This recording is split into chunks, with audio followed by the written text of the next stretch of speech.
Hoy sí que hablaremos un poco de masculino-femenino, incluso masculino-femenino y neutro, de lo que queramos, ¿no?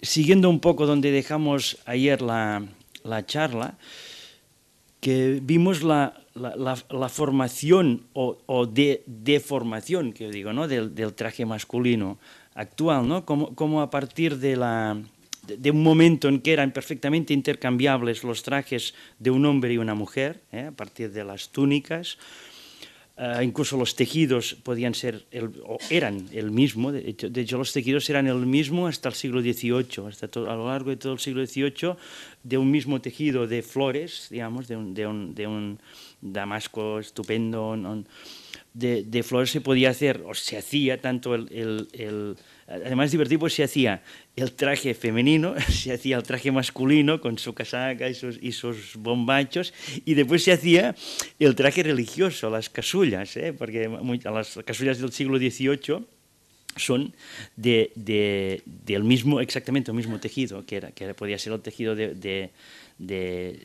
digamos, seglar o no religioso de un hombre y una mujer. Esta deformación, digamos, hacia un sentido práctico, obviamente. Amalia nos explicaba que venía siempre de la mirada al traje militar, ¿no? al uniforme. El uniforme, como uniforme de guerra, tenía que ser una cosa muy práctica, o sea, ¿no? Para ir a la guerra, pues ponerse demasiadas cosas.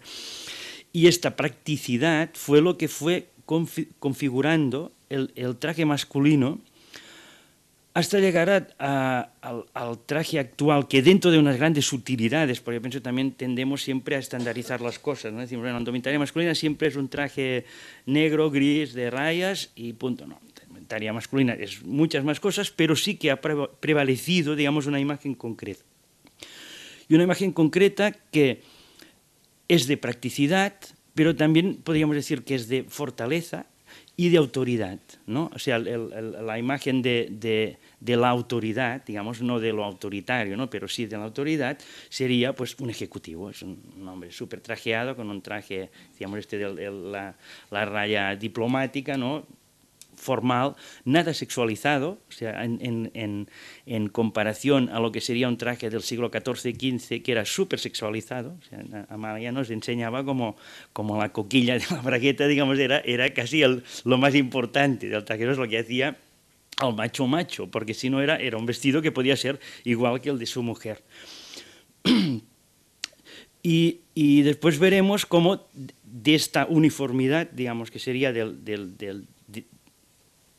mucho más antigua y aún en el siglo XV-XVI, cómo se irá poco a poco distanciando, creando una gran distancia hasta llegar al uniforme femenino estándar, ¿no? Que es un uniforme de fragilidad, de delicadeza, o sea, completamente alejado de lo que sería la fortaleza y la autoridad.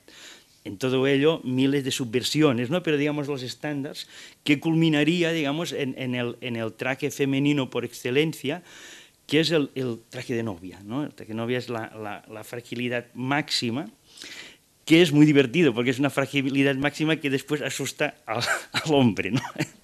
El traje de novia es como un traje hiperfemenino, y yo diría que para las mujeres, ¿no? Porque después el hombre delante de la novia siempre hay una coacción, se asusta. Sí que después pasa una cosa muy divertida, ¿eh? en todo este proceso, ¿no? de distanciamiento, que es justo al revés de lo que sucede con muchas aves y muchos pájaros, en el que el macho es el florido, el que tiene colores, ¿no? Y el que ha de seducir a la mujer. En el caso, digamos, de esta estandarización actual, ¿no? Es al revés, la mujer es la que ha de seducir al macho. Entonces se ha creado esta imagen de la mujer hiperfemenina, que gusta mucho a la mujer también. O sea, yo siempre digo que los trajes femeninos están hechos para seducir al hombre y seducir a las mujeres, ¿no? Sí que después vemos que, y yo pienso que es una de las grandes gracias de Jean-Paul Gaultier, cómo puede completamente intermezclar todo. O sea, nos puede crear un mono, que el mono es el traje también súper masculino, en este caso también es de fortaleza, digamos, no tanto de autoridad, es del trabajador, nos puede hacer un mono completamente todo de ganchillo transparente con hilo de oro y plata, ¿no? Y puede ser un traje masculino, no necesariamente es un traje femenino. Y a la vez puede coger el traje diplomático, que de alguna manera y Saint Laurent es el que lo impuso, pero tampoco fue el primero, porque si vemos, por ejemplo, a Marlene Dietrich, ya en los años 30 ya llevaba su smoking, ¿no? Y jugaba con esta mezcla de masculinidad, feminidad, ¿no? de autoridad y seducción. Pues vemos como Jean Paul Gaultier es capaz de coger al traje diplomático y convertirlo en una prenda hiperfemenina, al revés de Saint Laurent, que de alguna manera es una prenda masculina, la de Saint Laurent, pero a partir del propio repertorio de la indumentaria masculina, que veíamos, tal como nos hizo esta especie de demostración striptease ayer a María Elena Roquet, ¿no? que llevaba su Jean Paul Gaultier, y que veíamos que era un smoking que se convertía en jaquet, en casaca, acusando las caderas, como podía ser el siglo XVIII, y a la vez tenía esta especie de calzón, de falda calzón, ¿no? que, por debajo, ¿no? Entonces veíamos todo este juego para hacer un traje después muy femenino, ¿no? Pues entonces este será el tema de hoy. Estrella nos hablará pues un poco de este tema, masculinidad, feminidad. Antoni Bernat nos dará su visión como fotógrafo, su mirada a Jean Paul Gaultier.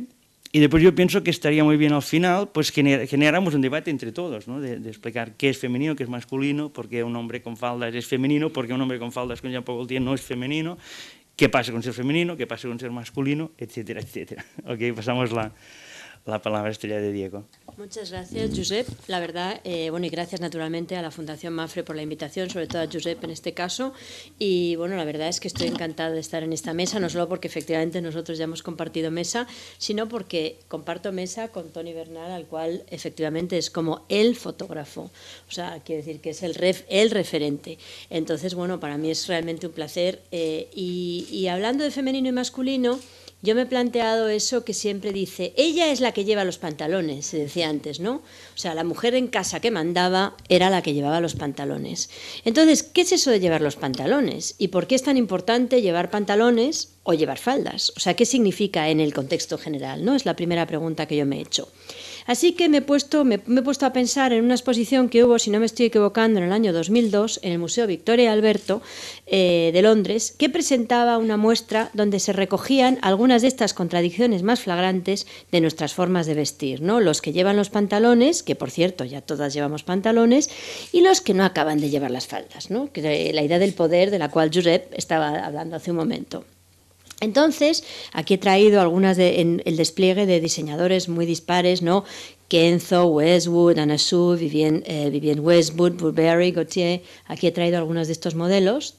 Todo el mundo lleva estas faldas, pero como digo, Burberry, por ejemplo, que desde luego no es Kenzo ni es Jean Paul Gaultier, es una chaqueta que todos llevamos, ¿no? Y aquí es este modelo, los hombres con faldas, men in skirts, o sea, los hombres de faldas y naturalmente, bueno, alguien que nos ocupa en este momento, ¿no? Entonces, como digo, me sirve un poco para reflexionar los hombres vestidos de transparencias, pues igual que en cualquier desfile femenino, pero ¿por qué nos llaman la atención estos hombres con faldas? ¿Por qué nos siguen llamando la atención estos hombres con faldas cuando realmente lo que nos llama casi la atención hoy en día son las mujeres con faldas? Porque un altísimo porcentaje de mujeres ya llevan los pantalones, ¿no? Como decía esa frase. Entonces, bueno, pues en el fondo, algunas de estas cuestiones desfilaban con sus transparencias, con sus faldas, de noche, de sport, y terminaban por ser un poco irreales, ¿no?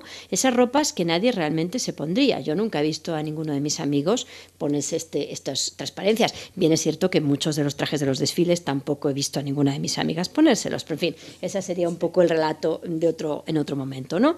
Entonces era casi una especie de voguing, ¿no? En esos años 80 era un poco ese voguing de Madonna, esa especie de juegos de travestis, de alguna forma, de juego contra la sociedad blanca heterosexual, porque de eso se trataba el voguing, aunque, bueno, como alguien dijo, cuando Madonna hace voguing sigue siendo voguing, cuando el voguing está siendo en un desfile de alta costura, pagando un precio muy alto por esos trajes, sigue siendo voguing. Pero bueno, esa es otra cuestión que, aunque tiene que ver con los problemas del poder y los pantalones, que creo que por ahí van los tiros, pues habría que discutirlo quizás en otro contexto. En todo caso, es como si nadie se tomara en realidad en serio estos modelos de faldas para hombres, y que cada vez que sale es muy clásico y lo veremos dentro de un momento, cuando el gran futbolista Beckham se puso una falda de Jean-Paul Gaultier y toda la prensa comentó esa falda, ¿no? O sea, quiero decir, bueno, no sé si era para tanto. Como digo, la pregunta se abre indiscreta al ver desfilar todos esos modelos. ¿Por qué el pantalón se ha convertido, como antes decía, en una prenda súper accesible para las mujeres o inexcusable, diría yo, mientras que la falda no acaba de cuajar entre los hombres? ¿Por qué sería eso? Hombre, alguien podría argumentar que los pantalones de verdad son mucho más cómodos, pero sospecho que no es ese solo el problema. Creo que hay un problema detrás que me gustaría ir discutiendo. Simplemente por la practicidad creo que no es realmente el problema, ¿no? De hecho, la falda llevada por un hombre muchas veces se ve de una forma muy, muy rara, ¿no? Se ve como algo extraño, mientras que las mujeres muy tempranamente empiezan a aparecer con esos pantalones partidos, esos bloomers, que son, bueno, es el inicio de esos pantalones de mujeres en el siglo XIX y que tienen mucho que ver con las nuevas mujeres. Ahí aparece una de las mujeres radicales, donde si ustedes se fijan por un momento, pues aparece alguien que parece el sufrido marido que lleva al bebé en brazos, ¿no? Ahí aparecen todas estas mujeres radicales, cada una a su modo, y ahí aparece esta mujer que tiene el disfraz, tiene de alguna forma el disfraz, y lo digo de una forma absolutamente consciente, esa falda partida por una parte y ese pequeño sombrerito que es casi como lo que la nueva mujer tenía que ponerse para distinguirse del resto, ¿no? De hecho, como digo, las primeras faldas partidas también fueron ridiculizadas, o sea que a lo mejor todavía hay esperanza y en un momento determinado pues los hombres pueden llevar faldas tranquilamente porque para el verano son más cómodas, no cabe la menor duda. Y pese a todo, si nos ponemos a pensarlo, como digo, la invención del pantalón tal y como lo conocemos, pues en el fondo aparece y se consolida en no mucho tiempo, en unos 30 años, 40 años. Naturalmente, como antes estaba diciendo Josep, esto es una cosa completamente nueva, ¿no? Yo he traído aquí a Brummel, que supuestamente es quien pone de moda ese traje masculino como se va a conocer en el 19, y aquí he traído a Brummel con lo que ese traje tenía que tener en cada momento, ¿no? Que es un poco igual que el sombrerito y los pantalones. Vamos a volver a esta imagen de Brummel. La falda se iba convirtiendo en algo muy femenino, pero había sido compartida por hombres y mujeres. O sea, como tú antes estabas diciendo, eran túnicas, que es en lo que algunos diseñadores a lo que regresan, algo que es una túnica. O sea, no una falda normalmente. Todo eso que hemos ido viendo, incluso radical como era, si nos fijamos, salvo excepciones, pues son túnicas, es idea de algo como túnica, ¿no? Que tiene mucho que ver con algunas de estas cuestiones. Como digo, la falda poco a poco se iba convirtiendo pues, en una prenda en desuso y sobre todo, como digo, el pantalón, en este caso, en el caso de Brummel, un pantalón que tenía mucho que ver también con ropa deportiva. O sea, que yo creo que esa es una génesis interesante también en el uso de los pantalones, porque de hecho las mujeres se empieza a poner de moda más la falda partida cuando las mujeres entran al deporte, sobre todo por una necesidad, hacer de la necesidad virtud, que tenían que subirse en bicicleta. Y creo que todos ahora es muy divertido las minifaldas y las motos que están en todas las ciudades, pero en fin, era mucho más práctico llevar unos bloomers, no me cabe la menor duda. Pues bien, como digo, el peinado tito, la corbata, la chaqueta corta, en fin, todas las cosas que tenía que tener el verdadero caballero, el verdadero Brummel, el árbitro de la elegancia, y que se pusieron de moda ahí. Muchos historiadores de la moda, Josep me corregirá si no es así, pero ven un poco el inicio de lo que va a ser luego la forma de vestir masculina del siglo XIX, ¿no? Evidentemente, solo muchos años después, aquí bueno, ya ven ustedes lo fascinada que estaba la sociedad, incluso años más tarde, que de repente para anunciar Place Cigarettes se seguía pensando en esta imagen de Brummel, que casi es una imagen también muy Gaultier, ¿no? Con esas mallas, o sea, o Vivienne Westwood, desde luego, ¿no? Es una imagen muy de un pantalón que casi son mallas, que no llega tampoco a ser pantalones, que juega un poco frente a esa seriedad del traje pantalón, etcétera, sino que está todavía jugando un poco, ¿no? Y esta es la imagen que les decía, que recorrió todo el mundo y que, bueno, una forma alternativa de ropa, que en el caso, no era en este caso voguing, básicamente porque era un deportista, que un deportista se pusiera una falda, un futbolista, porque los futbolistas, iba a decir no son deportistas, pero me pueden correr a gorrazos, pero en fin, quiero decir que es más industria, ¿no? Industria deportiva, no un deportista, porque los tenistas llevaban seguramente en algún momento, bueno, que es un sarong en realidad, es una falda a medias, podríamos decir. Pero bueno, frente a todas estas excepciones, que además hicieron correr, yo me acuerdo que fue una noticia, la falda de Beckham, hasta yo que no me entero de nada del fútbol, de una forma absolutamente consciente, me enteré de la falda de Beckham. Entonces, como digo, tiene mucho que ver con lo que estaba pasando con las nuevas mujeres. Yo he traído aquí esta imagen de Alice Austen, el de la fotógrafa americana, que en el siglo XIX hace esta foto junto con su amiga. Evidentemente es una foto de dos amigas que mantienen una relación sexual, evidentemente es una foto homosexual, y ya ven ustedes que exactamente igual que en el caso de Brummel, lleva una falda, en este caso todavía no se ha puesto falda pantalón, pero lleva la chaquetilla, la corbata y el sombrerito. O sea, es esa imagen que vuelve a repetirse. Si usted es una nueva mujer, debe usted vestirse así hasta que llegan naturalmente los pantalones. Naturalmente, los pantalones bloomers, que se llaman así por la señora Bloomer, que fue la que hizo esta falda pantalón, que servía para montar en bicicleta. En este caso es Daisy Elliott, que era otra amiga, digamos, de este grupo de nuevas mujeres, y que evidentemente era mucho más cómodo montar en una bicicleta con un traje pantalón que no con una falda o con esta falda partida, digamos, que se decía, con este traje pantalón, ¿no? Entonces, como digo, este es el libro de Ward, con las fotos de Ward, de un libro de 1896, por eso digo que en realidad hasta esa imagen de Marlene Dietrich que yo he traído pasan 30 años, o sea que ya tendría la falda que haberse puesto de moda, lo que quiere decir que han pasado 50 desde los primeros 60, ¿no? Entonces eso me intriga mucho, eso me intriga y me preocupa mucho, porque creo que estamos en el punto de partida. Ahora voy a explicar por qué. Entonces, como digo, en este juego de estereotipos pues funcionan del mismo modo en que se crean también los férreos patrones de la fotografía, ¿no? Aquí aparecen, todos tenemos en casa una foto de los abuelos en que ella está sentada y él está de pie o viceversa, y entonces aquí es lo mismo. Alguien ha tomado el papel y la ropa masculinizante y otra ha tomado el papel y la ropa feminizante, ¿no? En este juego. En el fondo son siempre las representaciones que el poder exige. En este caso, representaciones que contravienen hasta cierto punto el poder, vistiéndose con las ropas de las nuevas mujeres, ¿no? Bueno, esta es una muy conocida fotógrafa que, aunque en realidad no estamos hablando de esos años 90, mediados de los 90 del siglo XIX, que aunque en realidad, fotógrafa americana, que aunque en realidad no lleva falda pantalón, pero bueno, tiene una postura nada decorosa para una señora y además está fumando. O sea que ella realmente no tiene una falda partida, pero está mostrando las piernas como si tuviera una falda partida, ¿no?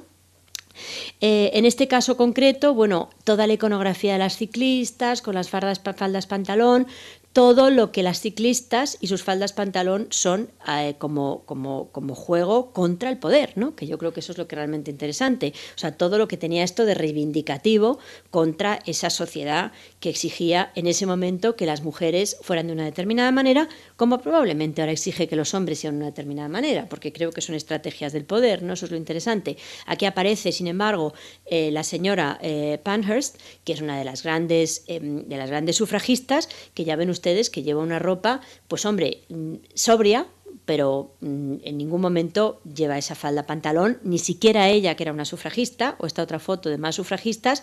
La falda pantalón, lo que quiero decir es que es realmente de una muy determinada clase de mujeres con unas determinadas características. O sea, ni siquiera todas las sufragistas se ponían esta falda para dar un poco la idea, bueno, de que realmente ponerse la falda pantalón era extraordinariamente complejo, ¿no? Desde muchos puntos de vista. Aquí traigo otra imagen donde vuelven a aparecer los sombreritos, las chaquetillas, pero sí, y los zapatones. Naturalmente es una imagen irónica de estas nuevas mujeres, no faltaba más, pero que me parece interesante también porque en muchas de estas imágenes, estamos hablando más o menos de la misma época, es raro que aparezcan esas faldas partidas, ¿no?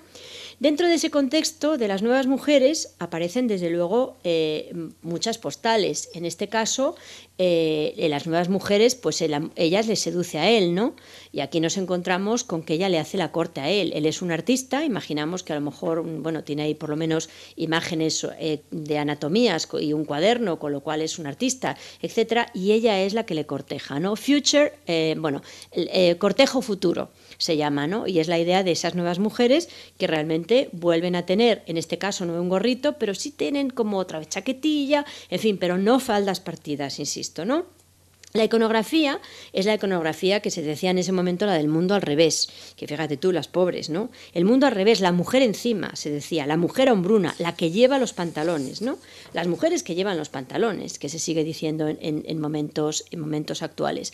Y esta otra ilustración, que sigue siendo una imagen, bueno, que está en la Biblioteca Pública de Nueva York, una estereoscopía, y ya ven que aquí es muy elocuente, ¿no? Miren la falda partida, porque la bici al fondo, no sé si se ve bien, pero si se lo hago notar seguro que la vemos, el típico sombrerín y luego naturalmente el marido que está lavando la ropa.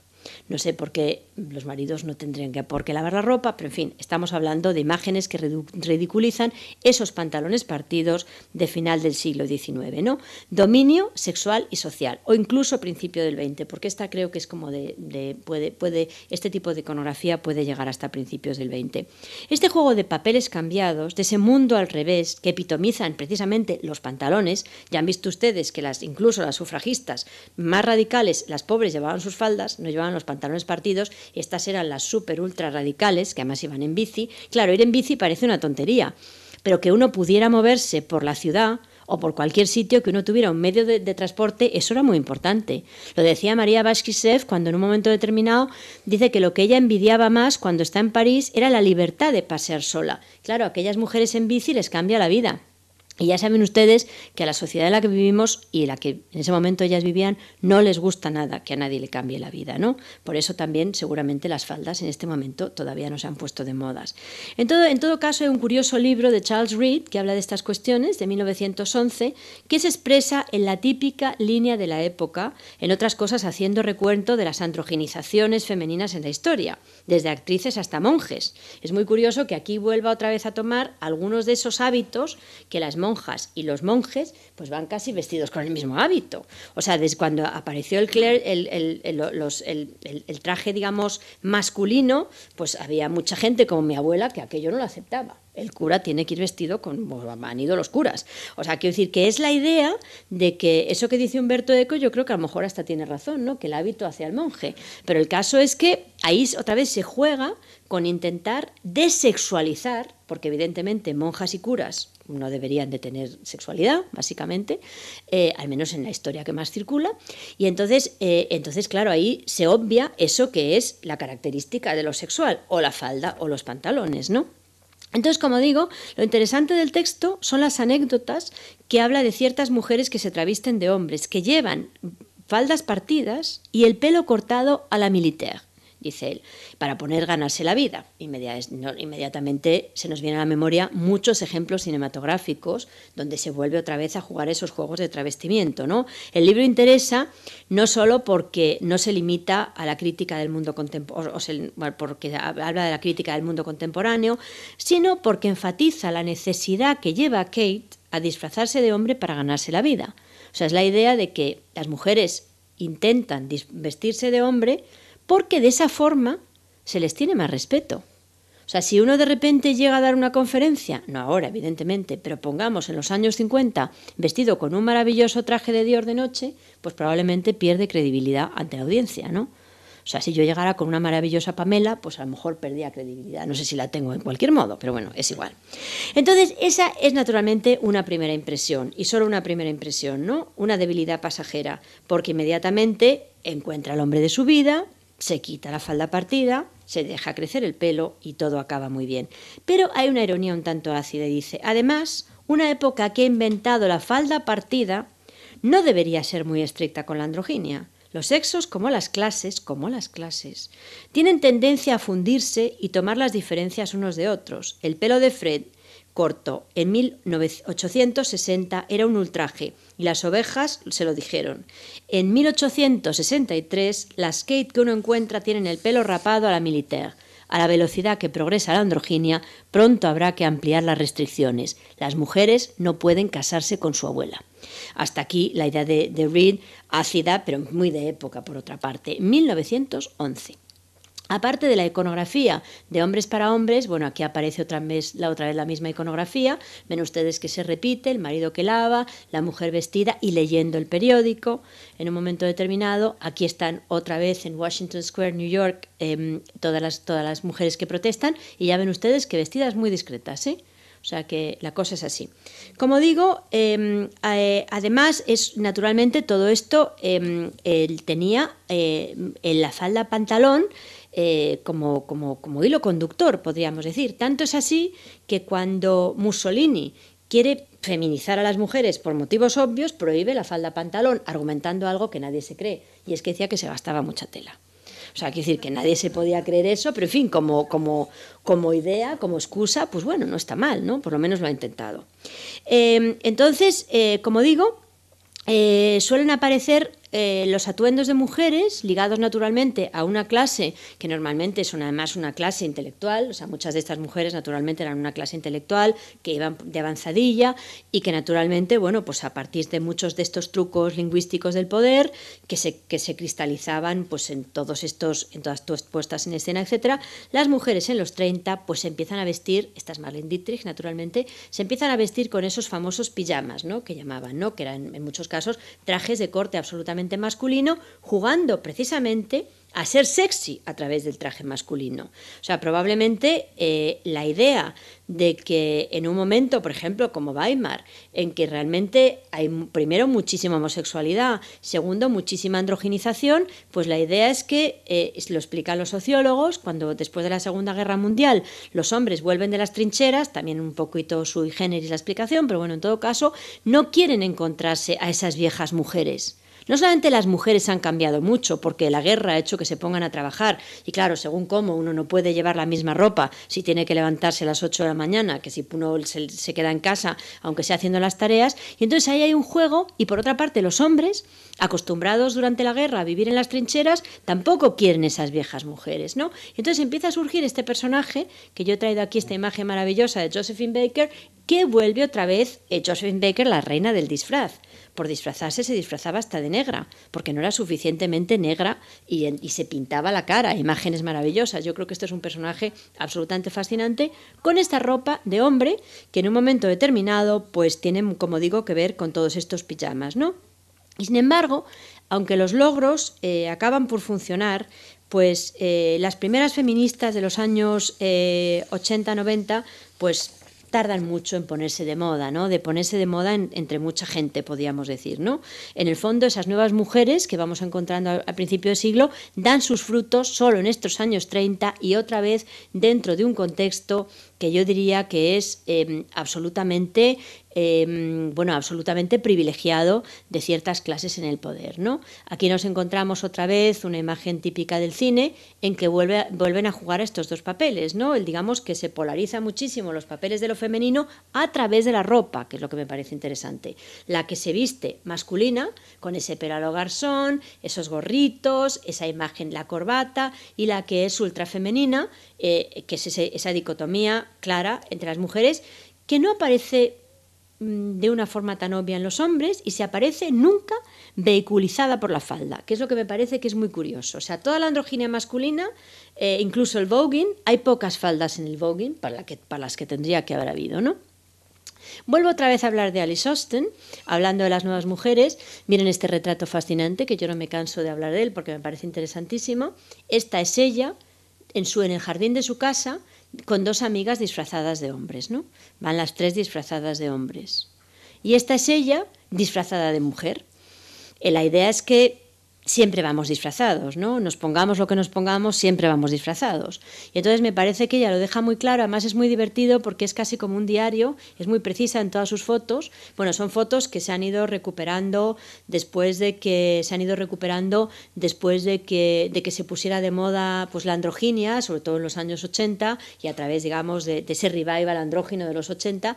Pero de repente son imágenes que yo creo que son muy interesantes, porque insisto una vez más, o sea, habla de la idea de que la ropa, ese hábito que hace el monje, pues la ropa, continuamente nos disfrazamos, o sea, un setup completamente distinto de cada uno de nosotros aquí sentados probablemente estaría creando un relato completamente diferente también en ese caso, ¿no?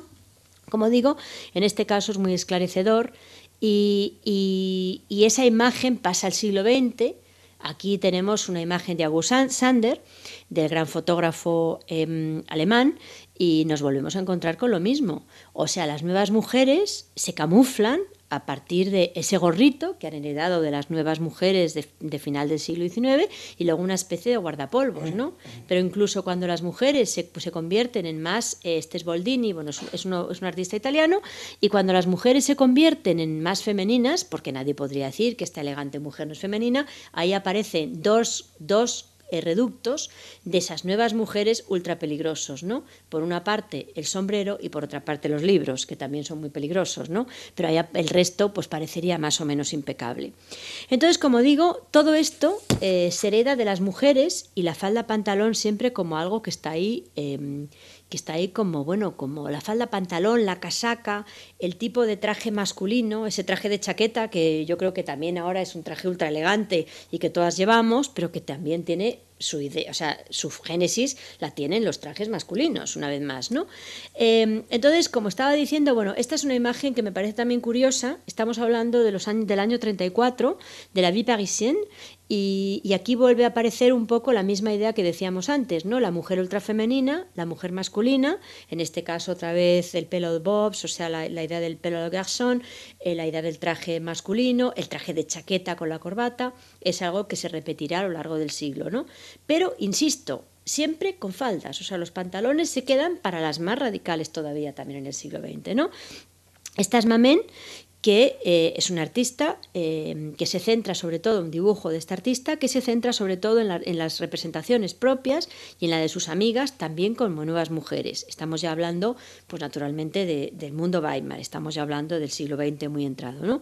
A nivel estrictamente visual, lo que es muy curioso es que las nuevas mujeres no se diferencian mucho de las lesbianas, sino que hay realmente un juego en el que todo se entremezcla. Y entonces la ropa, que normalmente nos sirve para saber a quién tenemos enfrente, aquí se convierte realmente de una forma absolutamente pensada en un modo de no reconocimiento, sino que da lo mismo, ¿no? Ellas juegan a este juego, podríamos decir, ¿no? En este caso concreto, Romaine Brooks, que es uno de los ejemplos más peculiares, probablemente, de las mujeres vestidas de hombre, en este caso además disfrazada de Oscar Wilde, disfrazada de dandy, en pocas palabras, el epítome también de lo masculino, muy relacionado con Brummel, que es el primero que se inventa la imagen del dandy, que luego se va a consolidar a lo largo de todo el siglo XIX. En este caso, como digo, esos cuerpos delgados que en muchos casos hace, esos cuerpos femeninos, en este caso concreto, pues es un retrato de una de sus amigas que realmente ya está absolutamente vestida como un hombre. O sea, realmente ya no hay ninguna duda al respecto. No son solo figuras delicadas, como este autorretrato que se hace maravilloso, donde se traviste de Oscar Wilde, sino que, como digo, en este caso Brooks pinta a una amiga convertida realmente en un traje absolutamente, en un dandy, en un traje absolutamente masculino, ¿no? Donde ya sí hay unos pantalones como una fórmula, digamos, de representarse contra el poder, de esas faldas partidas que son las que habían iniciado los cambios, ¿no? Naturalmente, bueno, aquí nos encontramos con todo el juego de la ropa deportiva también en las mujeres, ¿no? Que tarda mucho Lartigue, que pinta mucho a estas nuevas mujeres que pasan pues al mundo de los dibujos de los años 20, donde es muy divertido. Si tenéis paciencia y os divertís, podéis ir a una revista, cualquiera de las revistas, blanco y negro mismamente, los años 10-20, y entonces veis los ideales, que son los de los dibujantes, y luego las señoras de la época, que estaban infinitamente más gordas, eran infinitamente... Es la idea de ese deseo, pero que sin embargo en otros países que no eran España, por motivos obvios, esas mujeres sí que existían, ¿no? Y eran reales, ¿no? En el caso de Brooks. Pero bueno, en todo caso, son también las mujeres que entran a la vida no ya contemplativa, sino la idea de las mujeres que conducen coches, que, en fin, ese tipo de cuestiones, que a pesar de que vuelve a ellas la elegancia con esa moda de los años 20, pero también aquí, por ejemplo, nos damos cuenta con un tipo, la idea de que entra una vez más el deporte hace que las cosas no vuelvan a ser como antes, ¿no? Esta es una imagen corriente de mujeres en la calle, mujeres años 20, y ahí nos encontramos otra vez con los trajes tubo, que parecía que habían dado a la mujer libertad, pero que va, había que ponerse una faja complicadísima que aplastaba todo para ser perfectos para esos tubos, ¿no? Pero es la idea de que frente a un tipo de arte de moda que en un momento determinado busca la androginia, también en los 20 se busca la androginia porque se eliminan, se vuelve a la túnica. O sea, en muchos casos, cuando se quiere recuperar esa androginia previa a la construcción de lo masculino y lo femenino, se vuelve a la túnica, de la cual empezaba hablando Josep, que es lo que pasa en los trajes masculinos de falda. O sea, se vuelve a la túnica, ¿no? Bueno, ya empezamos a entrar en los años 30, ya ven ustedes qué penita. Todo el mundo se convierte en adulto, incluidos los caballeros, ¿no? Esos típicos trajes de Elliot Ness, podemos decir. En algunos casos, pues como esta imagen cinematográfica de sobra conocida, con ese tipo de pantalones que en muchos casos vuelven a remedar casi una falda. O sea, cuando tú ves esos pantalones, vuelven a remedar casi una falda, igual que los pantalones masculinos, sobre todo en la tradición japonesa, pero en muchos casos, pues cuando los hombres se quieren poner con una falda que no sea demasiado llamativa, se ponen esos pantalones, otra vez unos pantalones partidos, que es una falda larga, como la imagen que veíamos de Jean-Paul Gaultier, ¿no? Naturalmente las cosas cada vez se ponían más complicadas, ¿no? Y después, los años posteriores a la guerra, pues naturalmente se buscaba otra vez una definición muy clara de los sexos. En este caso he traído a mi querido amigo y adoradísimo Yves Saint Laurent, el muy joven Yves Saint Laurent, rodeado de sus modelos. Además, el otro día me encontré con Caprile, no pude venir el lunes, pero me dijo, cada vez encuentro más afinidades entre los dos. Eso os contó Josep. Sí, bueno. Esta foto la pasó también. Bueno, sí. pues entonces la foto de Yves Saint Laurent, porque es una foto mítica, donde realmente dices, a ver, modelos de los 50, últimos 50, 60, ahí están los modelos de los últimos 50, 60, ¿no? Entonces, la idea de las dietas infernales cambió, pero era de otra manera, ¿no? Después de que los 30 todo el mundo se había vuelto serio, pues aquí realmente, y se había diferenciado un poco lo femenino y lo masculino, pues aquí realmente lo femenino y lo masculino se hiperdiferenciada. O sea, realmente los 50 es el retorno al orden en el sentido más radical y menos divertido del término. Los hombres tienen que ser hombres, las mujeres tienen que ser mujeres y la androginia realmente no tiene lugar. Son todos supersexuales y desde luego la moda se resiente, y subrayo la idea de resentirse un poco de esto. Esto vuelve a ser otra imagen típica, una de las imágenes más típicas de Richard Avedon y, bueno, y también del joven Yves Saint Laurent, ¿no? Pero claro, hay un punto en que llegan los 60, en este recorrido rápido intentando ver por qué las faldas no funcionan, que no tengo tampoco una respuesta última, no se crean. Entonces aparece otra vez Yves Saint Laurent y vuelve otra vez a masculinizar o sea, como antes estaba diciendo Josep, siempre que se intenta masculinizar a las mujeres funciona, pero cuando se quiere feminizar a los hombres en la moda no funciona. Y eso yo creo que es una cuestión que es interesante tenerla en cuenta, ¿no?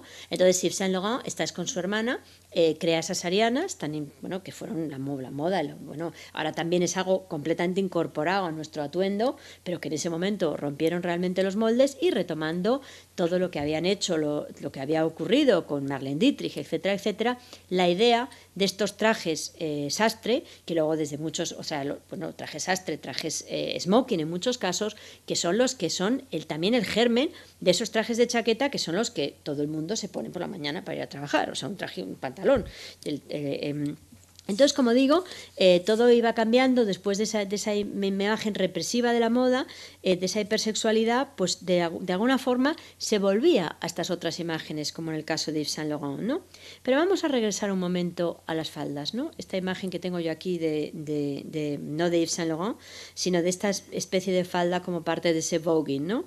La falda, que en este caso, bueno, seguro que el voguing ya se había pasado, seguro que Beckham pues no tenía ninguna gana de contradecir a la sociedad blanca heterosexual, como había pasado en los 80 con Madonna y todos los que hacían voguing. Al fin y al cabo es un futbolista de súper éxito.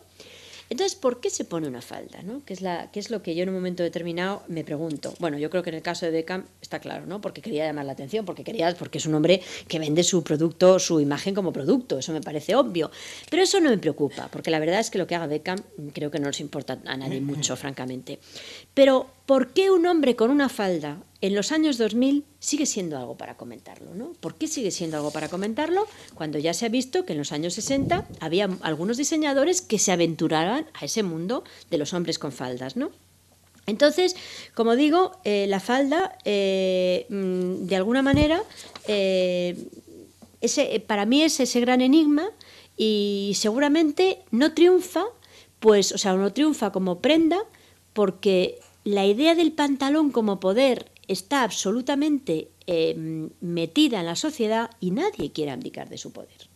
O sea, ponerse una falda es fragilizarse, abdicar del poder, romper la imagen y nadie quiere perder el poder. Bueno, creo que hay mucha gente que sí quiere perder el poder, pero digamos que quien en un momento determinado está dictando la moda, o mucho más que la moda, porque creo que esto es mucho más que la moda, pues no quiere perder el poder, ¿no? Como era el caso de las nuevas mujeres. Por eso yo creo que finalmente me aventuro a decir que no creo que jamás se llegue a imponer la falda como una prenda habitual. Me parecería muy raro, pero a lo mejor sí, quién sabe, ¿no? Y bueno, dejo esta pregunta abierta, el porqué de esa falda y si eventualmente la falda puede llegarse a poner como una prenda habitual, no para desfiles, no para un acontecimiento, y bueno, y lo dejo aquí y no me enrollo más, que ya me he pasado de mi media hora 5 minutos. Muchas gracias. Está muy bien.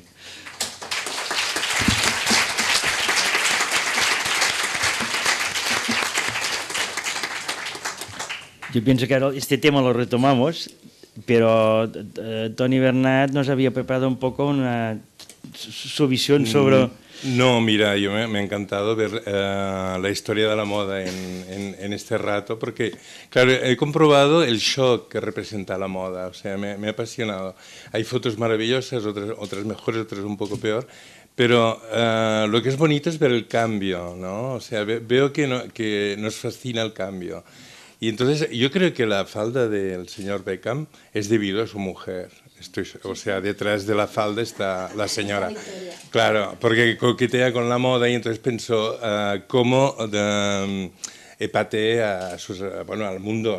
Realmente lo consiguió. O sea, lograr que su marido, un futbolista, saliera con una falda, se llevó al público y lo lograron. Además, y hay otra cosa, que en el mundo de la moda, claro, también están los guapos y los feos. O sea, esta gente sofisticada, la mayoría de gente de las fotos que he sacado, eran gente muy hermosa, realmente bellísima.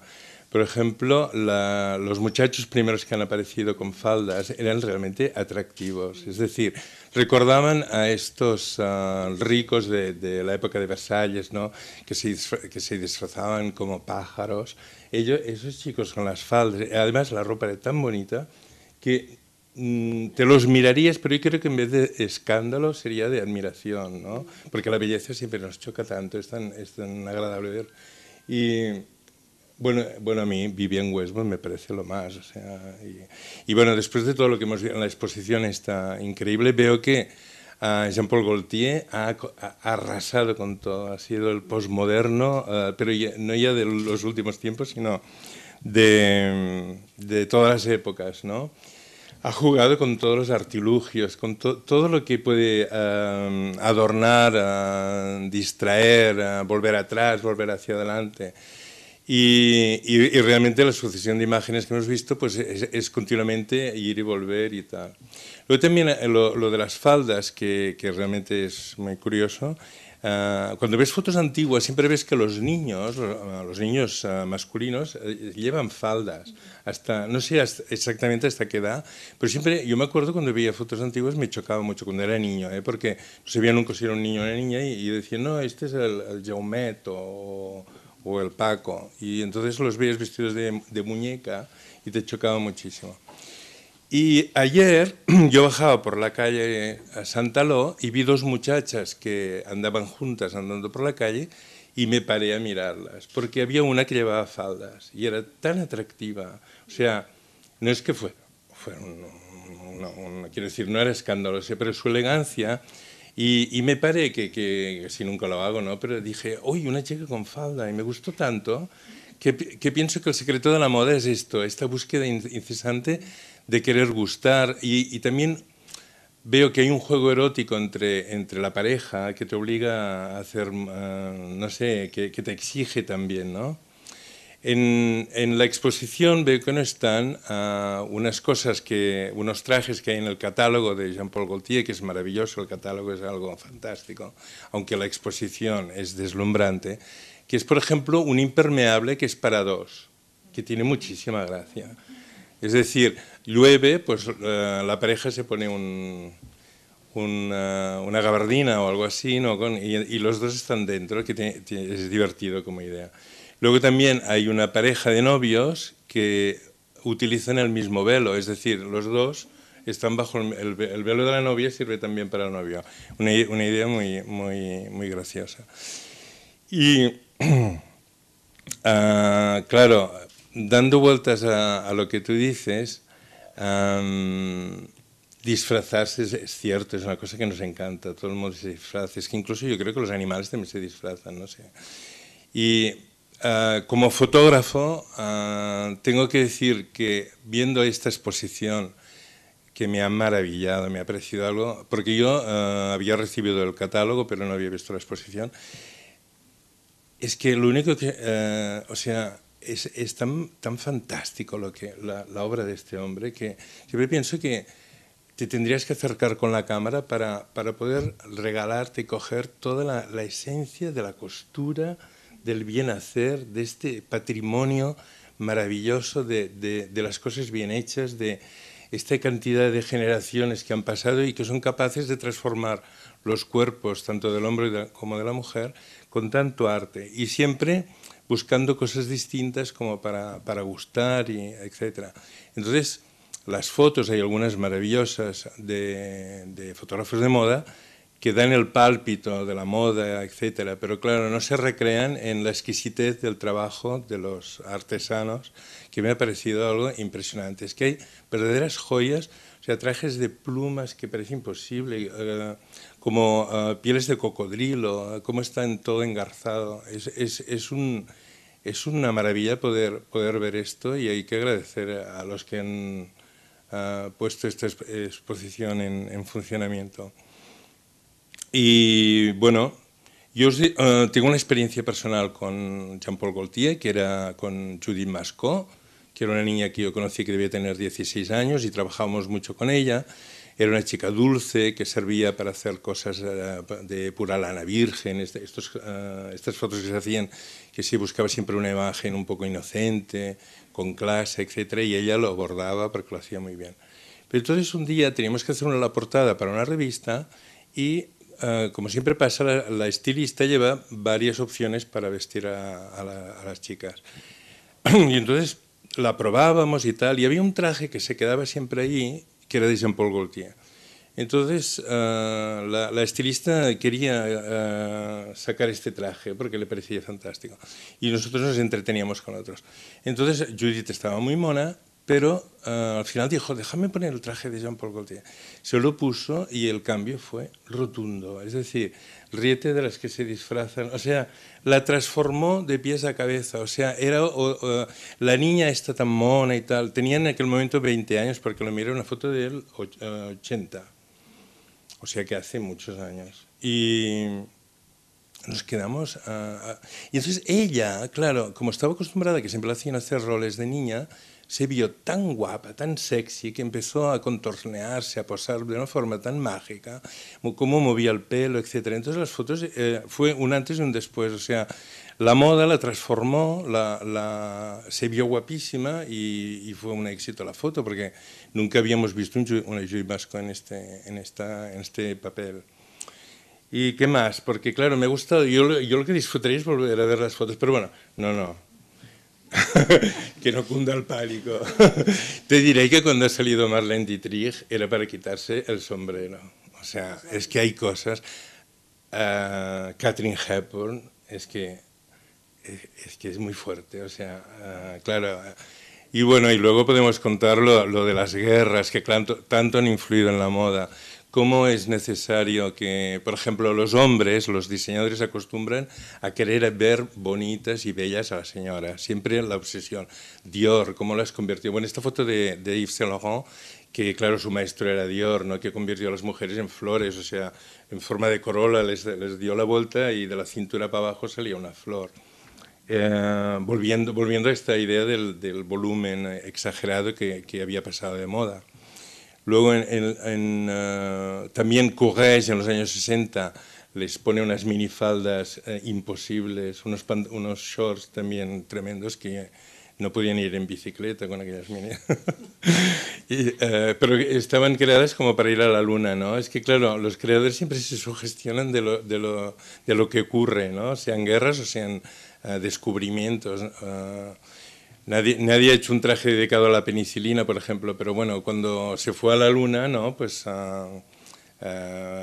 todas con los tonos pasteles, me acuerdo, Courage, cómo nos impresionó. Y los trajes están blancos, nucleares y tal. Y luego pues Chanel, que como Vionnet, que era mujer, quería la parte práctica, ¿no? Las mujeres debían adorar esta moda que les permitía correr, ir en coche, subir, bajar, coger autobús y claro, se masculinizaban. Luego, por ejemplo, la influencia de la pintura también, el fauvismo, ¿no? Los ballets rusos, cuando llegó a París Diaghilev con toda esta fantasía. Entonces, Poiret decoró su casa de costura como las Mil y una noches. Iban la gente allí, querían ser como las princesas y formó esta línea como de Alibaba con esos bombachos enormes que tenían forma de berenjena. Y... en fin, es muy curioso. La historia de la moda es fantástica y que viva la moda y que por muchos años, porque realmente es fantástica, es fantástica. Yo me gustaría que esto continuara siempre y que nos da vida. La gente que lo apreciamos, disfrutamos muchísimo. Y pues nada, no sé si es el tiempo, ¿no? O vamos hablando, ¿no? Sí. Sí. Bueno, pues, ¿qué más podemos decir? Bueno, aquí... Claro, es que ahora yo vengo impresionado de la exposición, ¿no? Y entonces la lista de trajes de Jean-Paul Gaultier es tan variada que parece que nunca termina, porque he visto trajes maravillosos solamente con cintas que parecían escapularios de estos de virgencitas. El vestido a cancán, que me ha impresionado, porque normalmente este baile del cancán, el forro es como un frufru y él lo cambia y lo pone a la parte de fuera y dentro están unas piernas que me han encantado. El vestido secador que me ha parecido bueno, el humor de este hombre, o sea, es inacabable. También un traje precioso de color rosa hecho solo con cintas, que es una filigrana como está todo estructurado, que parece mentira que con unas cintas, que es una cosa que normalmente se cae, se puede sostener una cosa tan fantástica. Hay un traje maravilloso que está hecho con botones, que me ha parecido una maravilla. El traje percha, un traje que es una señora que lleva una chaqueta ahí delante, con la espalda al aire. Luego uno que son películas, un traje celuloide, que está hecho con tiras de película, y el uniforme de criada, que también tiene mucha gracia. Entonces, también he pensado que, claro, por ejemplo, Francia siempre ha sido un país como bastante serio, y me ha causado, yo he pensado, pero ¿cómo este clown? Porque me parece que Jean-Paul Gaultier era como un clown moderno, ¿no? Como estos payasos que antes nos gustaba tanto de pequeños que eran disfrazados, ¿no? Y que se le haya permitido y proyectado al mundo esta especie de fantasía desbordada, porque yo he estado en París, por ejemplo, viendo películas de Fellini y la gente hacía, ¿sabes? Como quien decir, ay, imbécil, los italianos son, ¿no? Una cosa como... Y sin embargo, esto es que es un festival tan bonito de ideas, de divertimento, un hombre que debe amar muchísimo las cosas, la humanidad, me parece fantástico.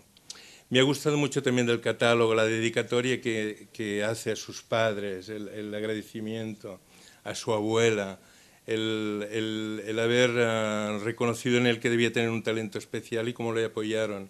Porque me pareció muy sencillo, o sea, no es nada literario, es una dedicatoria tan hecha de verdad y tan corta, tan precisa, que es una maravilla. Y bueno, pues tengo algunos... Y bueno, a mí Jean-Paul Gaultier me parece un postmoderno, como, bueno, ¿no se me oye? Ya. Pues un postmoderno de cabeza. Y me parece que hay, por ejemplo, unos personajes como son Pina Bausch en el baile y Andy Warhol, que se le parecen muchísimo.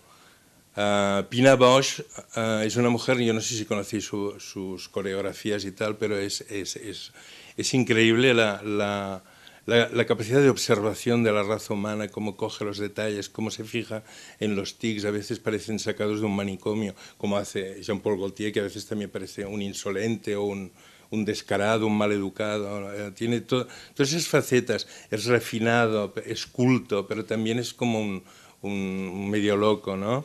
Entonces Pina Bausch también, o sea, el posmoderno, esto que cogen las cosas que ven y las introducen en el arte, les dan la vuelta y crean esta cosa que nos deja a todos con la boca abierta. También Andy Warhol serió las estanterías de los supermercados americanos, cogió a la viuda de América, Jackie Kennedy, ¿no? La hizo ahí, jugó con la Santa Cena. También es iconoclasta Jean-Paul Gaultier, que hay una fotografía de una novia suya que se le ve la espalda completamente desnuda y tiene el ramo de novia pegado en el culo. Que es una idea que esto sí que tú antes que hablabas de las novias, si el novio cuando está allí en el altar y de la novia ya lo yo, entonces ella se gira y le enseña el ramo. Pues, total, no sé, es una gozada. Yo no sé, si queréis me alargo, pero en fin, no. Yo lo que sí quería decirle a Estrella, claro, yo podía haber venido con una falda, con un corsé, pero sería lo mismo que tú llegaras de Dior, ¿no? Aquí en la conferencia. Bueno, tristemente sería peor, ¿no? Porque, claro, sí, tristemente. Es que esa es la cosa, es que eso sería peor. O sea, si yo hubiera venido con un traje de Dior, seguramente hubiera llamado menos la atención que si tú hubieras llegado con una falda. Y eso es lo que me parece raro, o sea, no raro, sino, bueno, curioso, ¿no? O preocupante. Yo pienso que hay un momento, sí, porque hay este terror, incluso esta moda de lo metrosexual, sí, somos conscientes, se ha ido frenando. Por ejemplo, el metrosexual era un hombre ambiguo que era seductor, porque, a ver, también por la sensibilidad se puede seducir a una mujer y qué más que por la sensibilidad, digamos, ¿no? Pero se acercaba demasiado a la homosexualidad, entonces el metrosexual ya ha ido pasando de moda, ¿no? Pero mira que no llevaban faldas. O sea, el problema es que, y aún así, es que ese es el problema. O sea, eran hombres que se daban cremas, ¿por qué no? Y todo lo que, pero el problema es que, claro, las faldas, o sea, la idea es que la falda está muy, muy connotada, porque están muy connotados los pantalones. O sea, es que ese es el problema. Lo que ocurre que yo creo que debe ser muy incómodo ir con faldas, los hombres, quiero decir, o sea... No. Me da la impresión de que... No, y lo que decía Estrella en verano, yo siempre quería tener como una túnica para estar por casa, claro, después irte de compra, irte al supermercado con la túnica, pero bueno, después sí... Pero una falda tubo tiene que ser muy incómoda. Pero para cualquiera. Sí, también para las mujeres, sí. Si es plisada, mañana empezamos a comprar, no sé, es que no sé, un plis de Soleil. Pero, o sea, creo que la cuestión no es solamente llevar falda, sino o sea, creo que la cuestión no es llevar falda, sino no llevar pantalones. Vale. O sea, porque tampoco te tienes por qué poner una falda de Dior de los 50. Yo tampoco puedo ir a la facultad con ese traje. Bueno, y yo he de decir que de más jovencito, que era muy gamberro, iba por la calle con americanas sin pantalones, que era un sueño que tenía muchas veces. Y entonces decidí llevarlo y lo llevé a cabo bastantes veces. Teníamos como un grupo de provocadores, íbamos por la calle y era fantástico ir con una americana, calzoncillos, digamos. Sí, fantástico. Sí, pero la falda es igual. O sea, que la falda pero la foto no ha salido. La falda la túnica, alguna foto habrá por ahí. No la tengo, es que no éramos tan así que no queríamos ni fotos hacernos, ¿no? Pero yo creo que esa es la cuestión, ¿no? O sea, que yo no creo que sea problema de comodidad, porque en verano una túnica, pues me parece que es estupenda. Sí. Pero yo creo que es la idea, lo que te digo, de cómo están connotados los pantalones, que significa el poder, lo masculino, etcétera, etcétera. Y entonces, naturalmente, cuando alguien renuncia, puede renunciar quien menos tiene. O sea, quiere decir, las mujeres pueden renunciar a la falda porque van hacia mejor, entre comillas, ¿no? Hacia más poder, pero dejar el poder para, pues nadie quiere, es la broma que yo antes decía, ¿no? Pero vamos, me parece no creo que sea la comodidad, francamente. No. Que esto nos sucede, siempre hablamos del mundo como si fuera el mundo occidental el único mundo, ¿no? Pero digamos en el mundo oriental, en África, se llevan faldas y además ves unos estampados brutales, o sea, que llevan hombres, ¿no? Y en Escocia llevan la gente sí. O sea, Lo que ocurre que tampoco van con... O sea, es que tiene que ser todo el atuendo acorde, ¿no? O sea, es decir, cuando ves el cuerpo desnudo y entonces un pareo, creo que estéticamente es distinto que cuando tú salías con americano y calzoncillos, o sea... porque claro, la belleza viene siempre de las proporciones. A ver, un hombre con solo camiseta lo encuentro muy sexy, ¿eh? Sí. Una camiseta larga, digamos, es como... Ya, sí, pero yo no es una americana, o sea, no sé. Porque piensa que las piernas del hombre no se pueden enseñar, ¿no? Digamos, es una cosa solo en la playa, me parece. Bueno, yo ahora que viene... Y es verdad, cuando en invierno dices, ostras, el año que viene no me pondré pantalón corto, ¿no? Porque ya no, parece imposible. Y cuando llega el calor, el primero problema es ponerte los largos después. No, y el problema, y las bermudas shorts, o sea, es lo mismo. O sea, los hombres con bermudas, bueno, hasta hace poco no eran aceptados tampoco. Y según cómo, o sea, tú no puedes ir con unas bermudas a un sitio donde tengas que mantener un mínimo de decoro. Sí, claro, y por ejemplo, esta conferencia se hiciera en verano, yo vengo con bermudas, pues me llamarían la atención.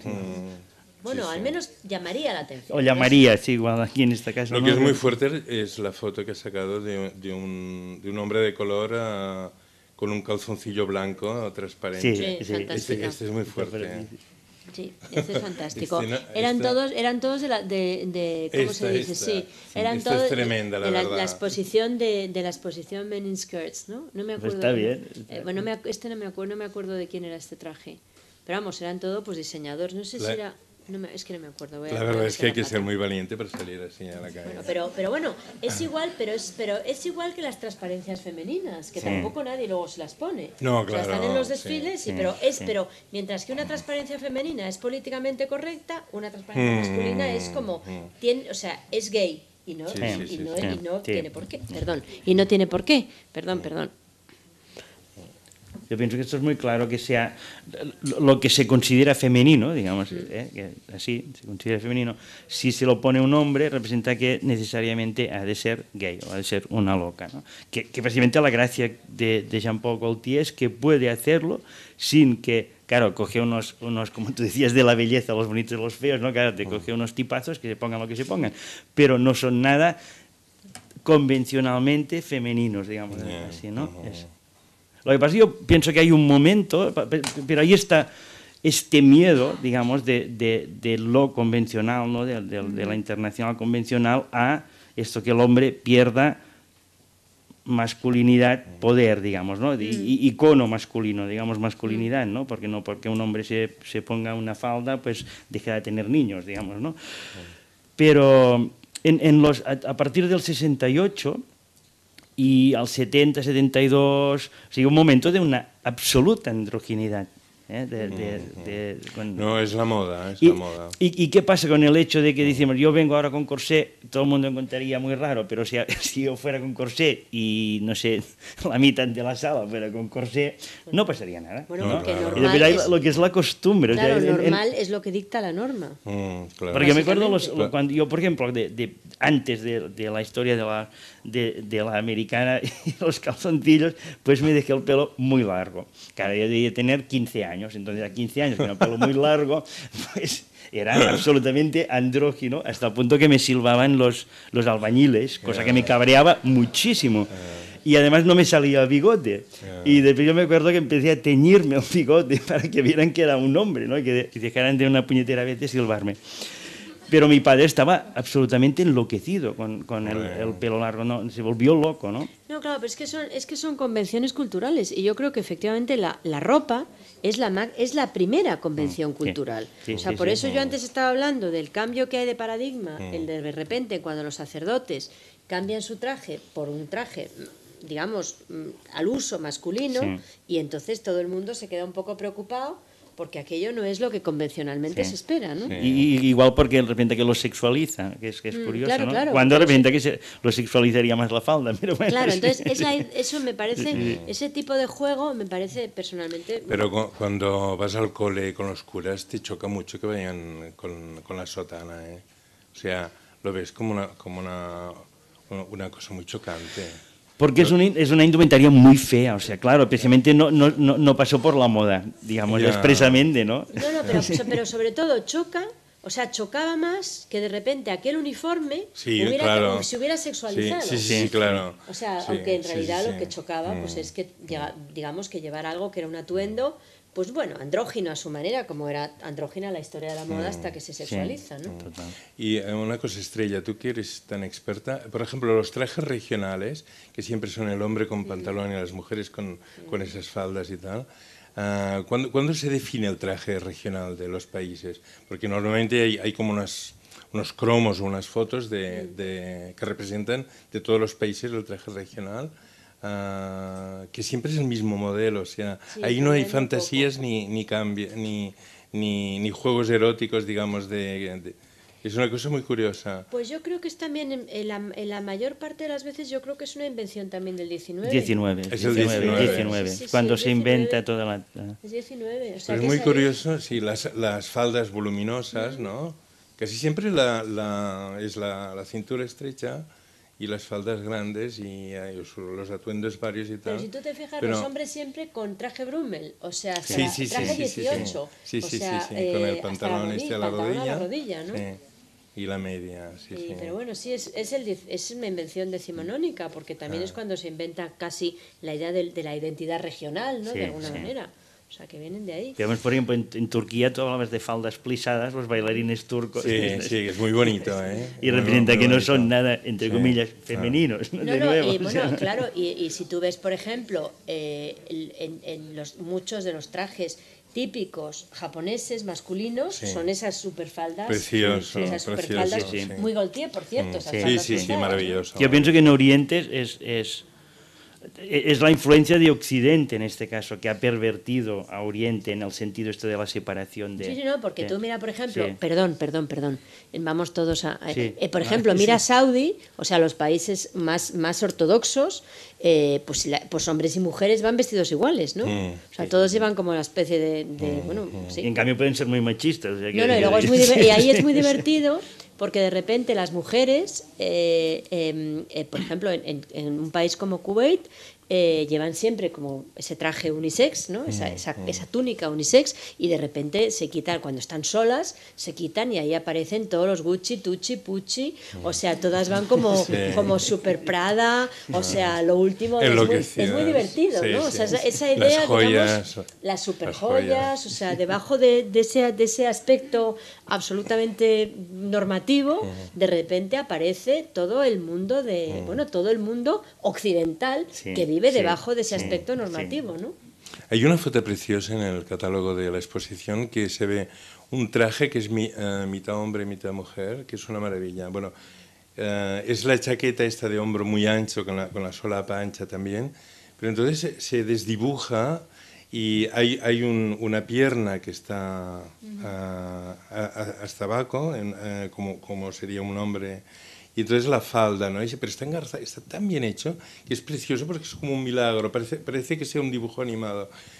Y solamente el botón de la chaqueta que está aquí justo en medio lo engarza y la línea es purísima. Entonces ella lleva, el traje femenino es de una elegancia muy años 30 con estos cuellos que se subían, bueno, que la tela hacía como una doblez ahí. Entonces lleva un verdugo y un sombrerito que parece masculino, pero que en realidad es como una caricatura de sombrero, y es precioso el efecto que hace, el color que tiene, lo bonito, muy, muy, muy elegante.